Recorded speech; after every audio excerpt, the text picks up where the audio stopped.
Today, I'm going to be talking about the GOAT, the man, the myth, the legend, Arlong, the Fishman. So, most people feel and think, at least I get the views, that he is just some random bum, random dude from the beginning of the story that no one cares about, super shallow, super random character, you beat him up, whatever, done. He's gone forever. And this is true for the most part until you get to Fishman Island, where we see in Jinbei's flashbacks a lot more about how Arlong, like, developed in his childhood and how he influenced people like Horty Jones to do what he did to Fishman Island, and how the dynamics on the pirates were affected by Arlong's conflicting views with Fisher Tiger and Jinbei. And that's what I'm going to be talking about today. Story on Arlong, if you don't know, I guess. Basically, he took over Nami's village and made Arlong Park. What he did was he basically got, I'm pretty sure, the surrounding islands and made them pay a very heavy tax for them to survive.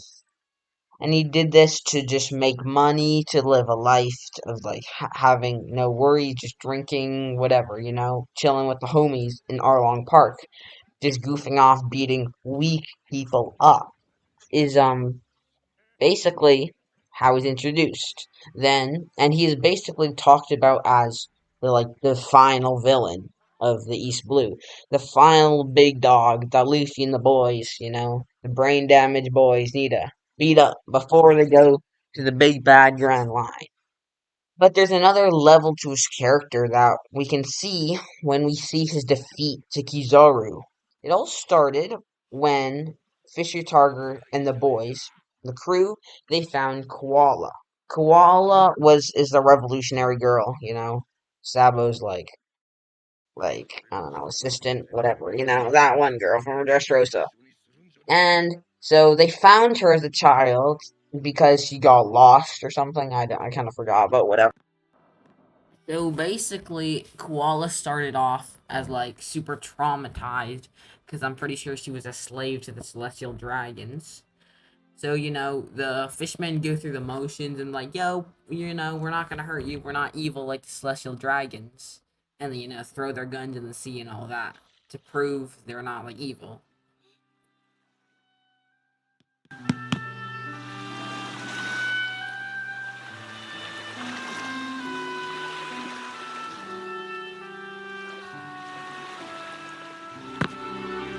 俺たちは誰も殺さねえ。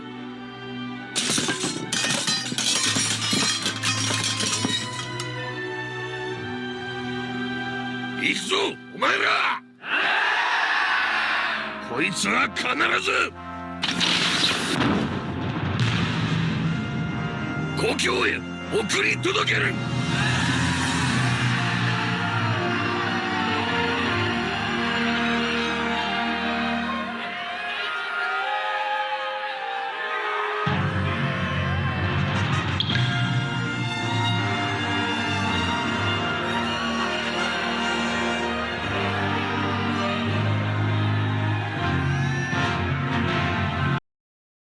Alright? So they're like, oh crap, okay, little girl, we're gonna take you back home because we're super cool fisherman bros. So the fisherman bros take them back to the islands, and Fisher Tiger drops her off. And then they have a nice reuniting scene with the mom, yada yada. Fisherman walks away. But because of the stigma and the racism towards fishermen, the people of the village call the Marines on Fisher Tiger. 太陽の海賊団です。あれか、噂のジンベエ。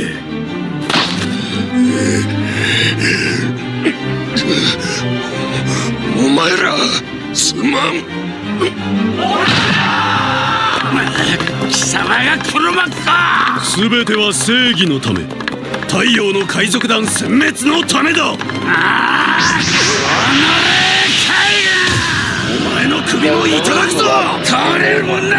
Intense battle scene, all that happens. And in the end of the battle, Fisher Tiger and the boys make it out alive. But Fisher Tiger is heavily damaged, and he needs blood transfusion. But the boys are on a marine ship, and the only blood is human blood. And after what just happened, do you think Fisher Tiger wants to inject human blood just to survive? So he doesn't, he dies, and then, emotion. 本当に島を変えられるのはコアラのような何も知らねえ次の世代だ。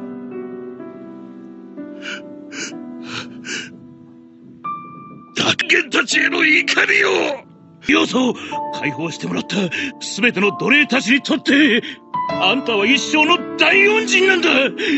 偉業を成した巨人たちの英雄なんだよ。嬉しい。子分たちは俺が守ってやる。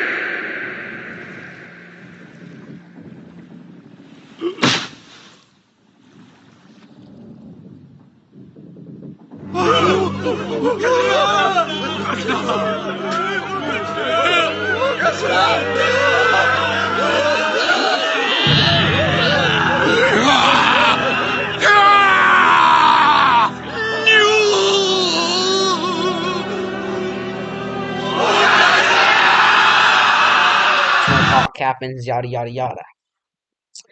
And now the two commanders left, Jinbei and Arlong, have completely different views to this. Jinbei believes this is his point to continue to try to unify humans, try to don't don't hate humans for this, trying to convince the other fishermen to not hate humans for this one experience. And yeah, and he does that by becoming a warlord and increasing connections with the world government and fishermen.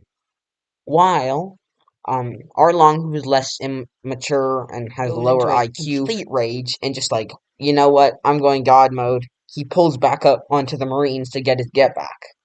But this time Kizaru was there, and Kizaru absolutely no diffs Arlong like Skibidi Blank. こちらに情けをかけた結果がこのざまだ。大バカ野郎だ。タイの兄貴はよ。アーロンさん。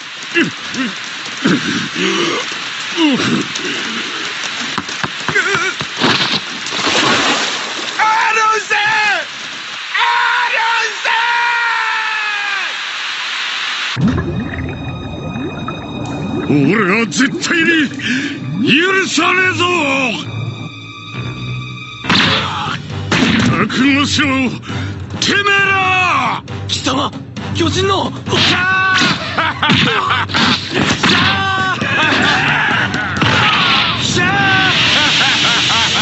やかましいね。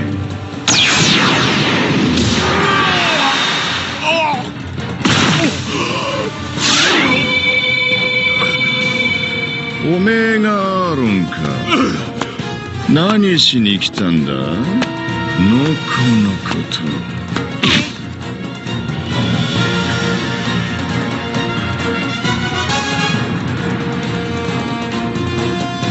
And this is a big turning point in Arlong's character.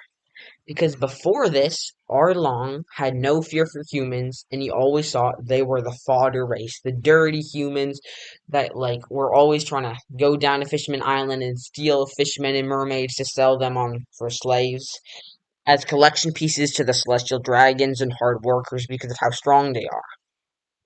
And up until this point, Arlong has never fought never fought a human who ever challenged him, who ever put him in a struggle. That's also why he wanted to rule the Grand Line so blindly. But suddenly you get put up against a superpower, a young Kizaru, and his idea his ideas get completely shattered by this revelation that humans can be really strong. The Marines can be really strong. The power of a good devil fruit, the power of hockey. So, Arlong goes to jail, and I kind of forgot how he gets out, but whatever. He gets out, and then Jinbei and Arlong go their separate way. And instead of trying to train, you know what, I got defeated by a human, I'm gonna train really hard to become, stronger, to be able to compete, learn hockey. He says, you know what? No. He completely dips from the ground line, running away, leaving his dreams, his pride behind, to go to just hang out in the East Blue. And in the East Blue, his hate festers for humans. And he just hates all these weak humans and is super aggressive and, hurts them. But he still doesn't have the power, doesn't have the pride, doesn't have the goals, dreams to go back to the Grand Line. So he just sits in the East Blue and gets weaker. We can also see that this is not just like a defeat to him physically. It was a turning point. It was a turning point when he realized the structure of the world and the might of people, Marines, Yonkos, and stuff like that. It kind of regurgitated him to a limited worldview. It completely destroyed his limited worldview, and yeah. So this defeat wasn't just a physical loss, it was a retreat from his own dreams and his own pride.